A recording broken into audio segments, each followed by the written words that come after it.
Assalamualaikum warahmatullahi wabarakatuh. Waalaikumsalam. Waalaikumsalam warahmatullahi warahmatullahi wabarakatuh. Maaf ya, jadi waktunya terundur sedikit. Sebelumnya gimana kabarnya, Nak? Pada sehat?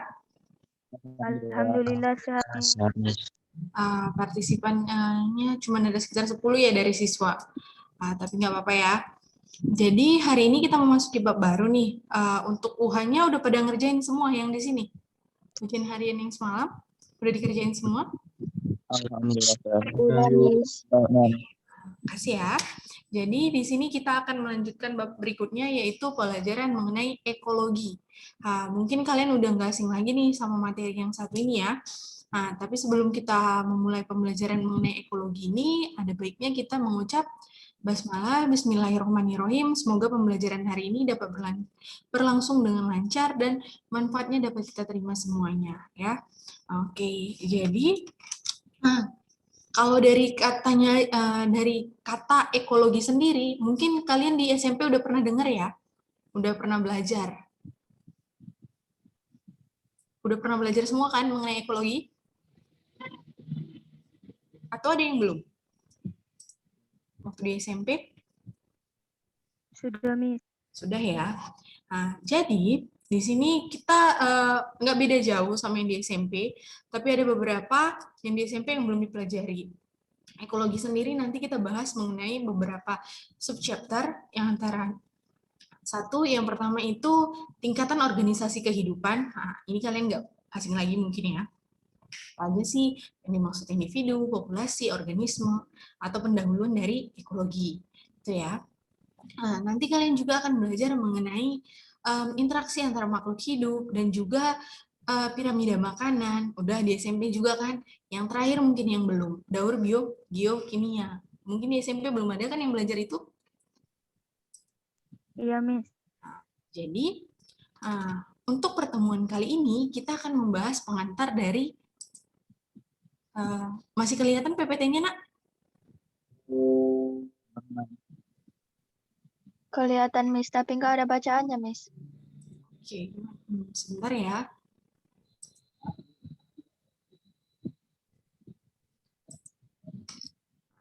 Jadi, pada pertemuan kali ini, kita akan membahas mengenai pendahuluan atau ekosistem berupa pengertian ekosistem sendiri, komponen dari ekosistem, dan jenis-jenis ekosistem. Jadi di sini kita akan bahas dulu nih. Sebelumnya mungkin kalian udah gak asing lagi nih sama apa sih yang dimaksud dengan ekosistem. Sebelum Miss kasih tahu, udah ada yang baca atau masih ingat nih apa sih yang dimaksud dengan ekosistem? Ada yang masih ingat? Hubungan timbal balik antara makhluk hidup dengan lingkungannya, Miss. Oke, hubungan timbal balik antara makhluk hidup dengan lingkungannya. Kalau ada kata timbal balik, itu berarti singkatnya kita bisa katakan itu merupakan interaksi ya. Jadi benar ya kata Nofri bahwa ekosistem merupakan hubungan atau interaksi makhluk hidup dengan lingkungannya. Jadi ilmu yang mempelajari tentang ekosistem sendiri itu akan dibahas di materi ekologi. Makanya judul besarnya yaitu ekologi. Jadi nanti kita akan mempelajari mengenai hubungan-hubungan maupun bentuk-bentuk interaksi yang terjadi antara makhluk hidup dengan lingkungannya. Sekarang untuk mengetahui makhluk hidup sendiri, masih ingat kan ada banyak jenisnya. Kita mulai dari yang paling sederhana mungkin. Yang paling sederhana kita mulai dari bakteri, ya kan? Dari bakteri, protista, baik itu protista mirip hewan, mirip tumbuhan, terus ya itu ada lagi makhluk hidup lain berupa kayak jamur, gitu kan? Jamur, terus ya itu ada lagi tanaman maupun hewan, baik itu hewan tingkat rendah maupun hewan tingkat tinggi, invertebrata dan vertebrata. Namun di sini ada kata dengan lingkungannya. Yang meliputi lingkungannya ini apa aja sih menurut kalian? Jadi kalau lingkungan itu dia merupakan komponen abiotiknya, ya. Jadi di sini nih lingkungan tadi bisa jadi gini. Kita dalam pelajari ekosistem harus mengetahui baik itu komponen biotik dan komponen abiotik. Biotik berasal dari bios, artinya makhluk hidup, sedangkan untuk pengertian abiotik sendiri, tidak biotik berarti berasal dari kata bios, yaitu makhluk hidup berarti bukan makhluk hidup. Kita bahas dulu nih yang biotiknya. Kalau misalnya disebut sebagai biotik, gitu kan, jadi komponen biotik ini sendiri ada dia yang bersifat produsen, konsumen, dan pengurai. Kalau dia produsen, otomatis dia makhluk hidup yang biasanya autotrof nih, atau yang dapat menghasilkan makanannya sendiri atau mensintesis makanannya sendiri, ya kan? Berupa tumbuhan, kelompok dari kingdom plantae. Namun kalau untuk konsumen, konsumen ini biasanya lebih luas nih organismenya. Tapi yang paling mencolok itu di hewan atau kelompok kingdom animalia, baik itu yang bersifat karnivora, herbivora maupun omnivora. Jadi kalau misalnya karnivora itu pemakan tumbuhan atau hewan? Hewan, Miss. Hewan, Miss. Kalau herbivora? Tumbuhan. Tumbuhan, Miss. Dulu kalian ada belajar nggak konsumen tingkat 1, tingkat 2, tingkat 3? Ada, Miss. Ada, Miss. Nanti di sini juga bakalan dipelajari lagi ya. Pengurai. Pengurai berarti tingkat terakhir di piramida kan. Dia nanti yang akan menguraikan semua komponen organik, ya kan? Komponen organiknya. Jadi di sini bisa berupa bakteri maupun jamur, ya kan? Sedangkan untuk komponen abiotik sendiri itu merupakan komponen tidak hidup, namun mempengaruhi keberlangsungan komponen biotik nih. Coba bayangkan kalau di dunia ini cuman hanya ada manusia aja gitu. Cuman ada manusia, kira-kira kompetisinya tinggi nggak antara sesama manusia? Bisa nggak manusia hidup sendiri? Cuman manusia aja. Menurut kalian bisa atau tidak? Tidak bisa, Miss. Nggak bisa, Miss. Kalau misalnya manusia dengan komponen abiotik, Bisa, Miss. bisa? Nggak bisa, Miss. Sebenarnya kalau menurut Miss pribadi, itu bisa, namun di sini terjadi penemuan-penemuan manusia. Jadi istilahnya di sini manusia itu bakalan tetap kompetisinya tinggi, tapi istilahnya kreativitas dan inovasinya dalam menciptakan sesuatu itu pasti makin tinggi karena mereka butuh makan. Nah, tapi yang susahnya nggak ada makhluk hidup lain. Bisa nggak kira-kira? Kita nggak bisa makan sayur. Nah, coba Miss tiba-tiba pikir, kita nggak bisa makan sayur, kita nggak bisa makan hewan. Kira-kira kita makan apa? Minum air doang? Nah, mungkin di sini nanti yang akan pertama kali diciptakan ya tumbuhan gitu. Ya, mungkin ada beberapa dari kalian yang pernah nonton film science fiction, Miss lupa judulnya, tapi nanti Miss kasih tahu, yang berhubungan dengan penemuan makhluk hidup lainnya, ya. Jadi komponen abiotik ini, gitu kan, dia merupakan komponen yang sangat memiliki kontribusi yang tinggi. Maksudnya gimana, Miss? Kayak misalnya nih, udara yang setiap hari kita gunakan, dia itu banyak manfaatnya, baik untuk tumbuhan maupun makhluk hidup berupa manusia maupun hewan nih. Karena kalau kita tahu udara ini kan komponennya banyak, bisa karbon dioksida, nitrogen, dan lain-lain. Namun yang paling sering kita manfaatkan itu, kalau di tumbuhan sendiri nih, paling sering kita dimanfaatkan oleh tumbuhan karbon dioksidanya nih untuk membantu proses fotosintesis menghasilkan zat makannya. Sedangkan untuk kita sebagai manusia, kita mengambil udara, yaitu kita sebagai penyedia oksigen. Dan juga kalau untuk hewan, biasanya untuk hewan dan tumbuhan nih biasanya, hewan biasanya dengan adanya udara membantu dalam pergerakannya, maupun membantu kalau di tumbuhan membantu penyebaran polennya atau serbuk sari pada tumbuhannya. Sedangkan untuk tanah sendiri, tanah kita tahu kan, tempat atau media tumbuhnya tumbuhan nih, atau substrat dari organisme terestrial.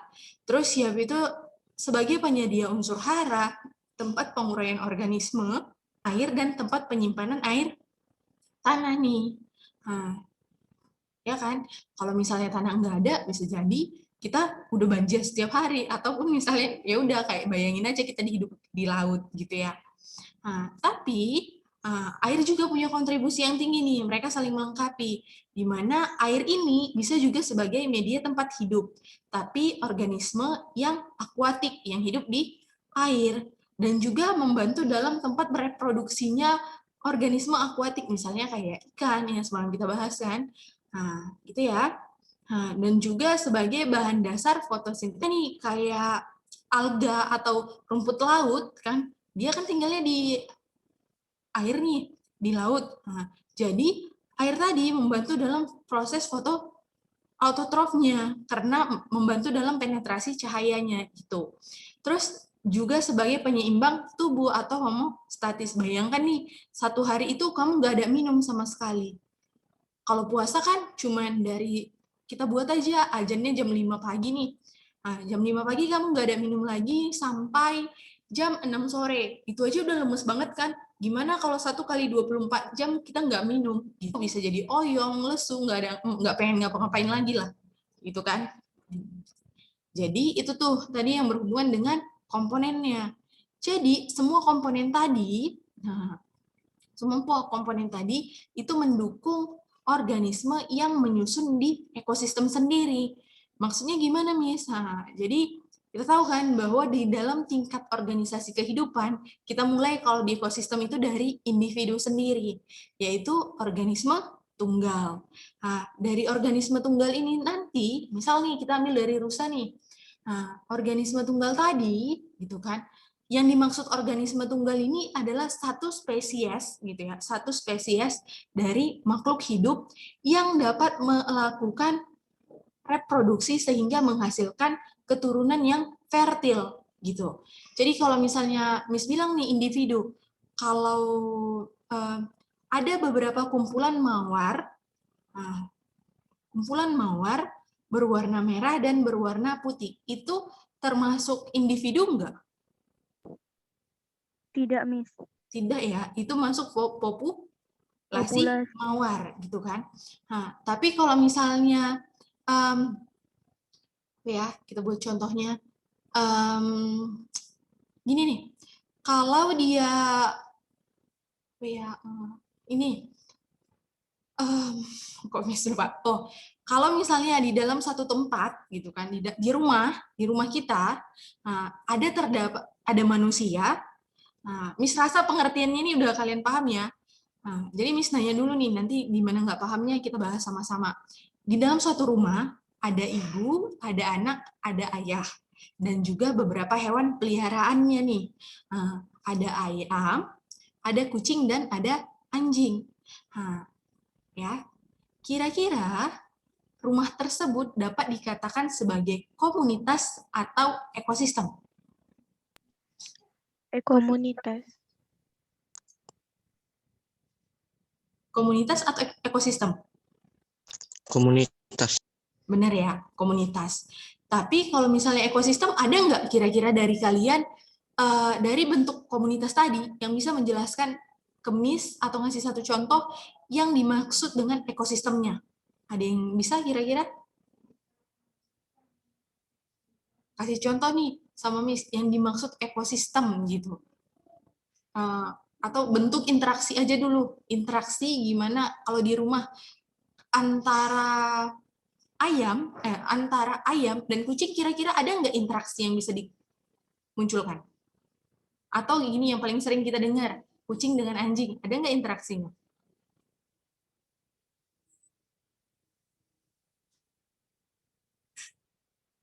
Ada yang bisa? Nah, jadi kalau misalnya kita bahas mengenai interaksinya, di sini nanti lebih cenderung ke bentuk baik itu interaksi komensalisme gitu ya, parasitisme ataupun mutualisme ya. Lebih ke situ nanti kalian bahasnya. Jadi kalau ada studi soal yang membahas tentang interaksi itu udah merujuk ke ekosistemnya. Itu ya, Nak. Kalau dari gambar yang ini kira-kira yang menunjukkan komunitas gambar 1, 2, 3 atau yang 4?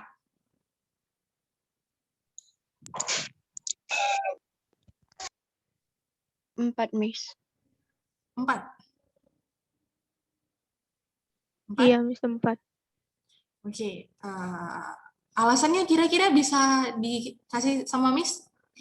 Kenapa sih yang 4 ini jadi disebut sebagai komunitas?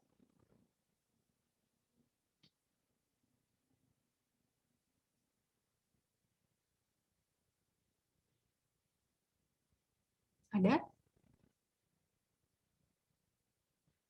Kalau berdasarkan, Miss langsung aja ya. Kalau berdasarkan gambar, yang disebut sebagai komunitas itu yang lebih tepat yang di nomor 3. Karena ada beberapa populasi yang menempati. Ini biasanya, ini kan anemon laut, ini ikan badut, ikan Nemo lah ya, ikan Nemo. Nah, jadi biasanya ikan Nemo ini yang kelihatan cuma satu, tapi biasanya ini yang hidup di dalamnya ini ada banyak ya. Jadi ada anemon laut dan juga ada ikan Nemo gitu ya. Jadi ini beberapa populasi nih, anemon laut dan ikan Nemo. Tapi kalau yang di sini kita lihat nih ada terumbu karang, ikan pari, banyak jenis, berbagai jenis ikan. Dari sini aja kalau sudah ada istilahnya satu populasi terumbu karang sebesar ini udah menunjukkan ekosistem air laut. Maksudnya gimana, Miss? Nah, karena biasanya kalau di sini sudah terlihat interaksinya bahwa terumbu karang tadi sebagai media tempat hidup dari suatu ekosistem gitu. Jadi ada interaksinya gitu ya, Nak.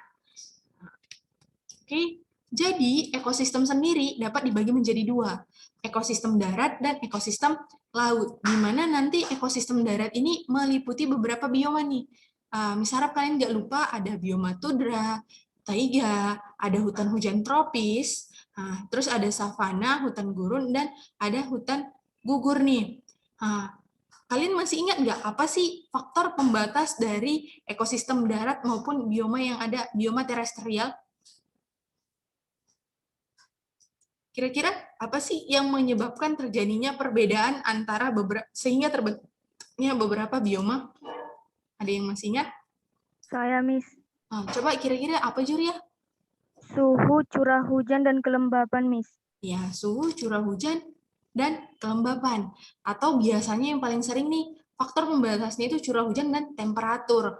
Kita lihat nih, untuk untuk curah hujan tertinggi itu biasanya ditempati oleh hutan hujan tropis, ya kan? Kalau udah hutan hujan temperata di bawahnya lagi nih. Desi 2 ada bioma Desi 2, tapi ini yang lebih jarang dengar. Yang paling sedikit curah hujannya yang ada di tundra dan di gurun. Tapi temperatur mereka sama-sama curah hujannya rendah. Lihat ya, tundra, gurun, padang rumput. Namun kita lihat suhunya berbeda nih. Tundra cenderung lebih dingin, sedangkan di gurun suhunya lebih panas. Atau biasanya di gurun ini ada perbedaan suhu yang sangat signifikan antara siang dan malamnya, gitu ya, Nak. Kalau untuk jenis tumbuhannya dan hewannya, Miss harap kalian masih ingat ya, yang mendominasi. Kalau dia yang mendominasi lumut, itu kira-kira di bioma apa sih? Bioma tundra, Miss. Tundra. Kalau misalnya dia tumbuhan yang berbentuk runcing dan warna hijau setiap tahunnya, itu? Taiga, Miss. Taiga, dan bersifat homogen ya. Kalau misalnya curah hujannya tidak terlalu tinggi gitu ya, atau sekitar 200 sampai 250.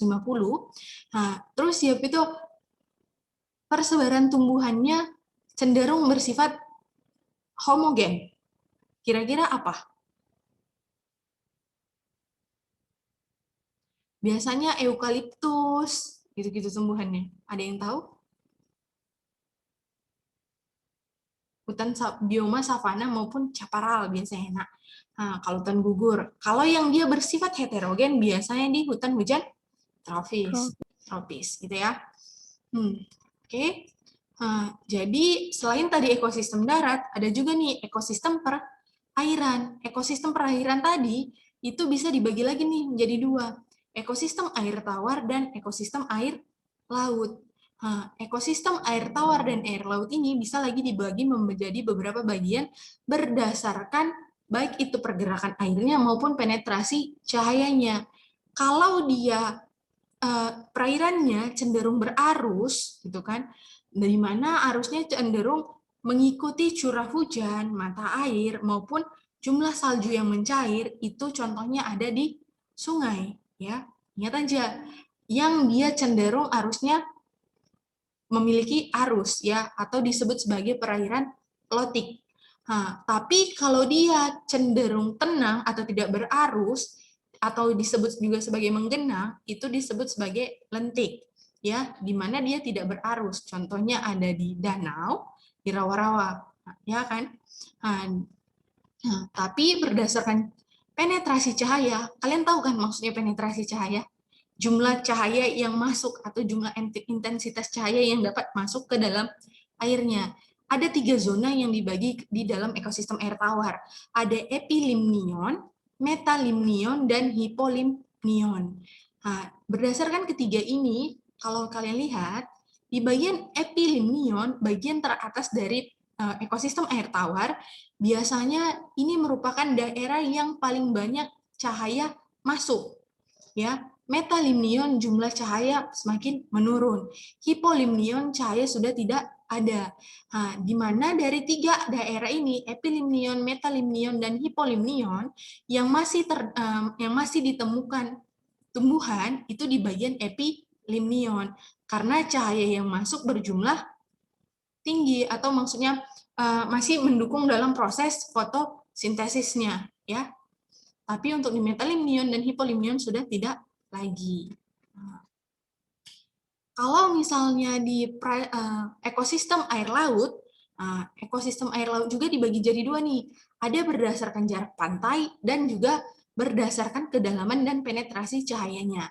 Kalau kita lihat ekosistem air laut, kita lihat dulu nih dari berdasarkan jarak pantainya dibagi 3 nih. Ada zona interdial, zona neritik, dan zona laut. Zona interradial, jadi itu bisa disebut sebagai zona pantai atau zona pasang surut, yang paling dekat dengan permukaan laut. Sedangkan zona neritik, ya, wilayah perairan dangkal yang dekat dengan pantai. Di sini biasanya masih Di sini masih ada nggak tumbuhan? Gitu, masih ada ya, masih terdapat nih, baik itu tumbuhan maupun terumbu karang, ya. Terus zona laut yang ini yang paling dalam, memiliki kedalaman lebih dari 200 meter dari permukaan laut, gitu ya nak. Ini yang paling dalam, setengah, dan paling pinggir, ya. Kira-kira kalau gambar yang ini masuk zona neritik atau interdial atau zona laut? Gambar yang di bawah.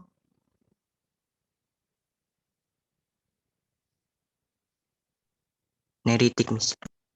Zona neritik, pas ya, ini zona neritik. Jadi dia kedalamannya, istilahnya kita masih bisa kita masih bisa kalau misalnya bukan diving, surfing ya, bukan surfing, ini pokoknya kita masih bisa lah lihat kondisi terumbu karang dan hewan-hewan yang ada di bawahnya, gitu ya. Tapi kalau berdasarkan kedalamannya dan penetrasi cahayanya, jadi yang bisa kalian lihat ini ada, kalian juga harus tahu bahwa kalau berdasarkan bisa atau tidaknya cahaya, kita bahas dulu ya penetrasi cahaya, ada di daerah fotik dan afotik. Fotik cahaya dapat masuk, sedangkan afotik cahaya tidak dapat masuk. Nah, jadi kalau dia zona fotik, itu hanya meliputi berdasarkan kedalamannya, yaitu epipelagik, yang berada pada bagian paling atas, ya, di mana dia dari permukaan laut itu sekitar kedalamannya 0 sampai 200 meter, ya, sampai 200 meter tidak lebih.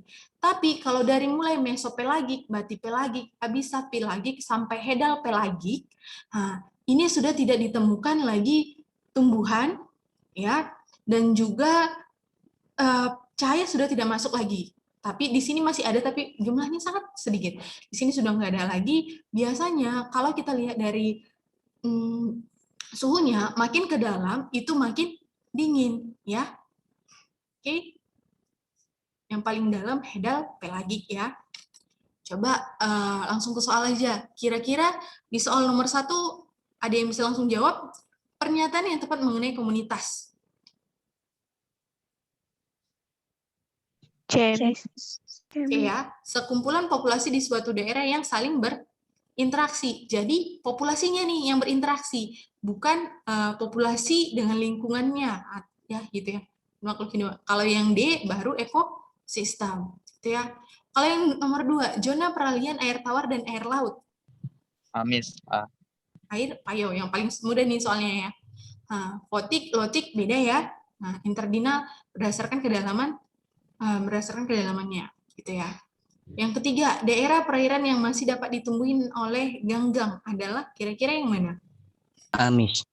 Ya, epip lagi. Yang lainnya sudah tidak dapat ditumbuhi, baik itu ganggang maupun terumbu karang, gitu ya. Nah, kira-kira untuk pertemuannya ini ada yang mau ditanyakan?